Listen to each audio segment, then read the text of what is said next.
after all of this, they think Jesus is being literal. Even Protestant scholars admit and accept that Trogo, chewing, gnawing, munching of raw vegetables, grass by animals. The rumors about the Christians is that they were cannibalists. And so Jesus repeats and repeats and repeats, crunch and munch and chew and gnaw on my flesh. What if I made up my mind to rely on you? I thought I wanted it easy, but easy never needed you. Hey guys, it's Lizzie. Today we're going to talk about the infamous bread of life passage in John 6. Is it figurative or literal? Make sure that you click the subscribe button and also click the bell icon next to the subscribe button so that YouTube will give you notifications. So before we get into the video, happy Advent! 5 reasons why I believe that the real presence theology is biblical.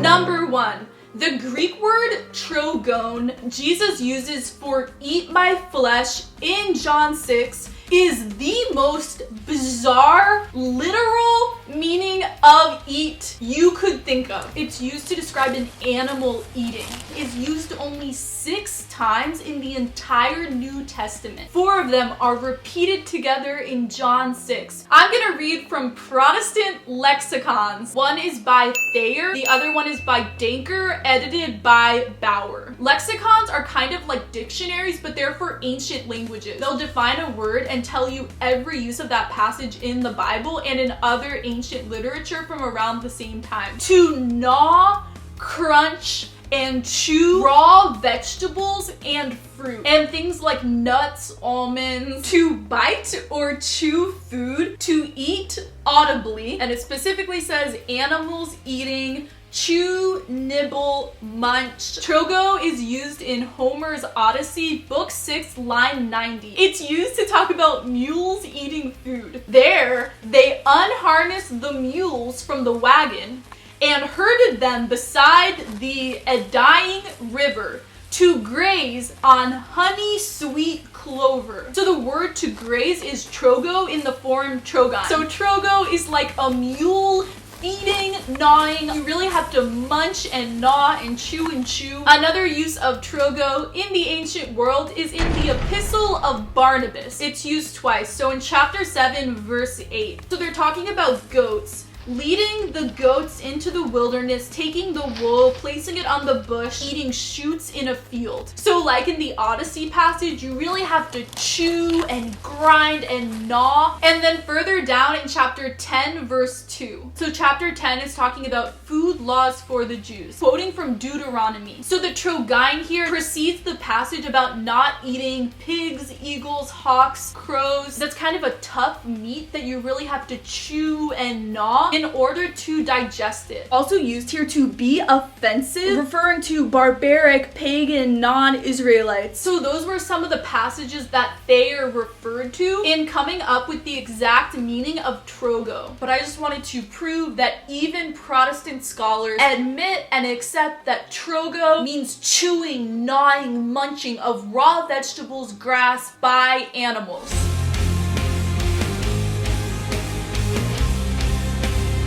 So this word trogon is used only 6 times in the entire New Testament. To give you an idea of how rare that is, Jesus' entire ministry was eating with people. The 2 more common words used for eat are estheo and phago. Estheo is used 65 times in the New Testament, and phago is used 93 times. And there are even more specific words for different types of eating. And some of these words are used metaphorically. Deipnon means to dine or to eat dinner. There's another word, bosco, used 9 times that means feeding on a pasture. So sheep going out and eating grass. Guomai used 15 times, which means to taste. And this is used kind of metaphorically, like in Matthew 16:28, you will not taste death. Another word, karestheo, to eat up, to devour. Jesus uses it metaphorically in Matthew 23:14. The Pharisees are devouring widows by unethical practices. The other word that is used metaphorically is phago. Trogon is definitely not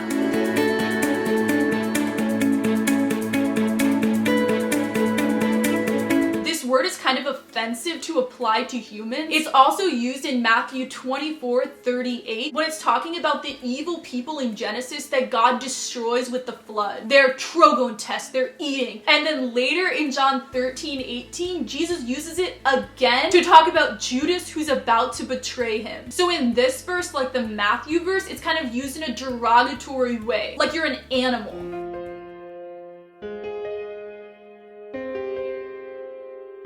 Number 2, Christians in the first century believed in this real presence theology. The Apostle John taught Ignatius and Polycarp. Those were his two main disciples. And here's what Ignatius is writing in a letter in the year 80 or 90. They abstain from the Eucharist and from prayer because they do not confess that the Eucharist is the flesh of our Savior Jesus Christ. That is in his letter to the Smyrnaeans. Let no one do anything connected with the church without the bishop. Wherever the bishop shall appear, there let the multitude of the people be. Just as wherever Jesus Christ is, there is the Catholic Church.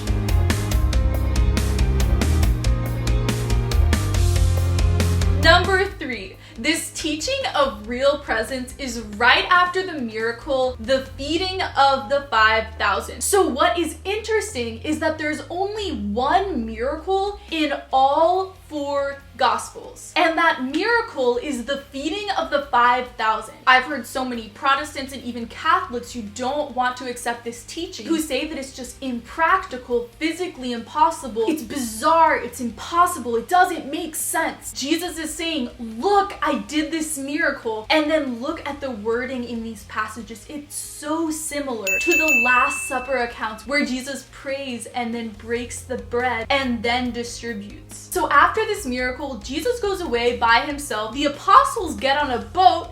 Jesus walks on water, meets them on the boat. The next day, the crowd that had stayed on the other side of the sea saw that there had only been one boat there. So then going down to verse 35, Jesus said to them, I am the bread of life. Whoever comes to me will never be hungry, and whoever believes in me will never be thirsty. The Jews began to complain about him.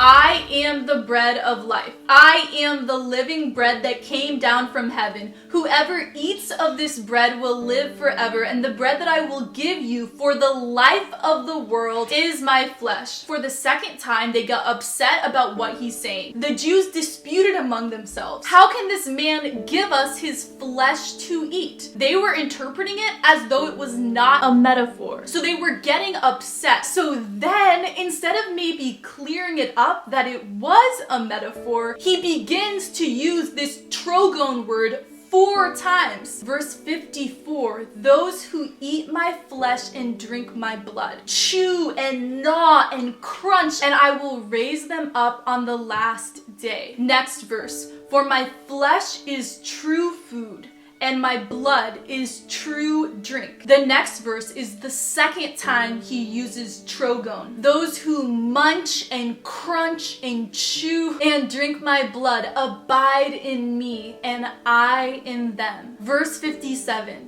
The third time Jesus uses trogon. So whoever chews and gnaws and munches and crunches will live because of me. After all of this, don't you think we get the point? And so if that is a metaphor, twice they get upset because they think Jesus is being literal. And so Jesus' response to that is saying trogon, trogon, trogon, trogon. Crunch and munch and chew and gnaw. Crunch and munch and chew and gnaw. gnaw, crunch and munch and chew and gnaw on my flesh. And after all of that, verse 60, when many of his disciples heard it, they said, "This teaching is difficult.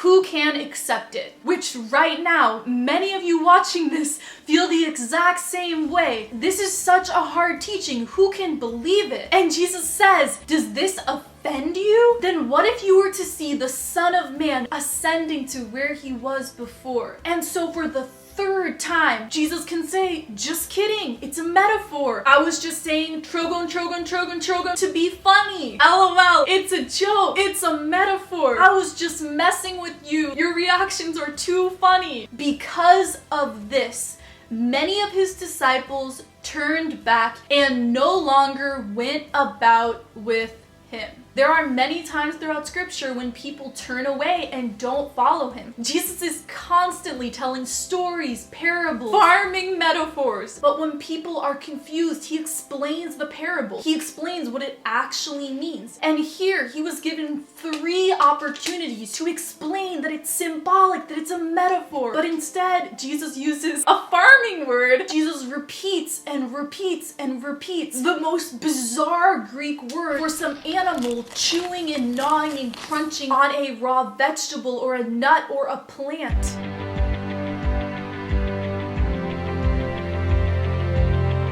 This is on the road to Emmaus. After Jesus is resurrected from the dead, Trevor, in one of his theology classes a year ago, they talked about this passage in the class, and I remember over the phone, Trevor telling me to open my Bible, and we were reading together, and I was like chills and so amazed and shocked that I'd never seen this before. Get ready! Now, on that same day, 2 of them were going to a village called Emmaus, about 7 miles from Jerusalem, and talking with each other about all these things that had happened. While they were talking and discussing, Jesus himself came near and went with them, but their eyes were kept from recognizing him. And he said to them, "What are you discussing with each other while you walk along?" They stood still, looking sad. So it goes on and on where they talk about Jesus and his ministry and how they were so devastated when he was crucified. Moreover, some women of our group astounded us. They were at the tomb early this morning, and when they did not find his body there, they came back and told us that they had indeed seen a vision of angels who said that he was alive. As they came near the village to where they were going,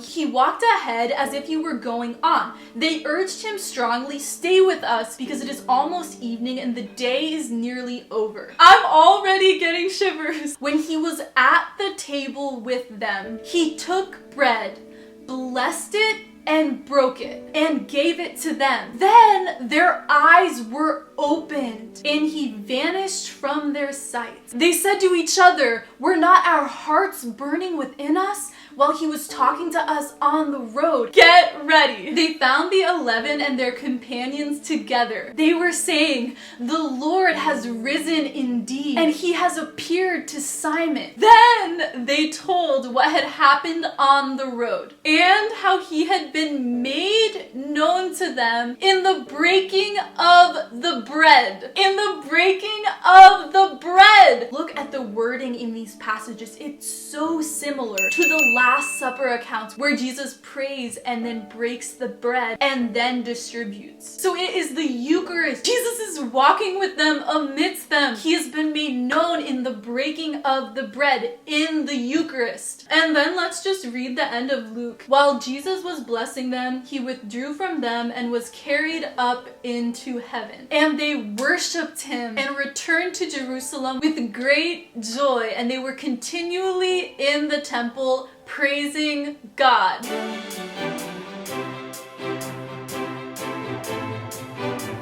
So a bonus number 6, the 2 things that Christians were accused of, which led to their persecution, is that they were accused of being cannibalists and atheists. Atheists because they weren't worshiping all the pagan deities, but literally the rumors about the Christians is that they were cannibalists.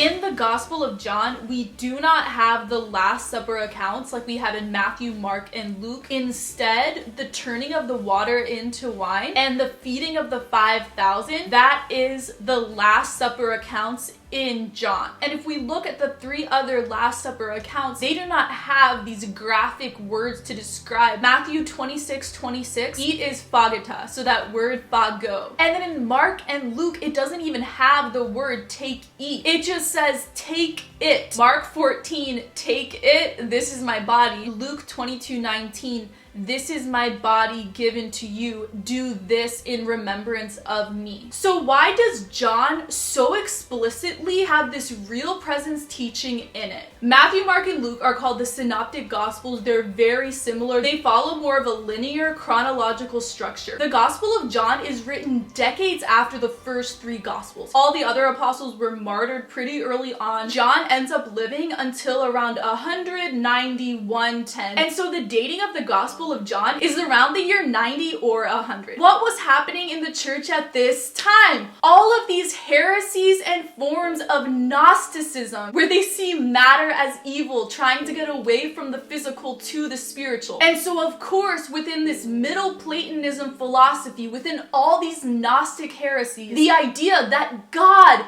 came down into the physical world as a human being when he died and could have gotten away from his physical body. Instead, he was resurrected into a new body of matter. And so this teaching God instilled into Christianity, where every single Mass, Jesus is physically present in the bread and the wine, that was so antithetical to the culture at the time. Side note, is a really big reason for believing in the resurrection. If this group of Jewish apostles were trying to start up a religion, having the Messiah brutally murdered on a cross and then resurrect physically, instead of maybe freeing the Jews from the Roman Empire. So within all of these heresies arising, it makes sense to me that John wanted to put extreme emphasis on Jesus' teaching in a way that the other gospel writers didn't. And this Bible verse, John 21:25, speaks to that. There are also many other things that Jesus did. If every one of them were written down, I suppose that the world itself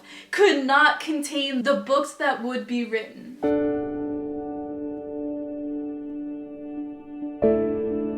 Aquinas, this amazing Catholic philosopher, he explained real presence through this language of transubstantiation to scientifically explain it. And so the accidents precedes the essence. And so what he means is that at that moment of consecration, when it becomes the body, blood, soul, divinity of Christ, the accidents, the physical remains, the cellular material of bread and wine is still there. The accidents is the technical language he uses. Does that make sense? So it does physically become the body, blood, soul, divinity of Christ. But if you look at the cellular material, the Catholic Church is not claiming that if you look at it under a microscope, it's not going to be the cellular material of bread and wine. I hope that helps all of you understand it, and I'm going to link below an article that explains transubstantiation more. I love you guys so much, and I will see you in my next video. Bye!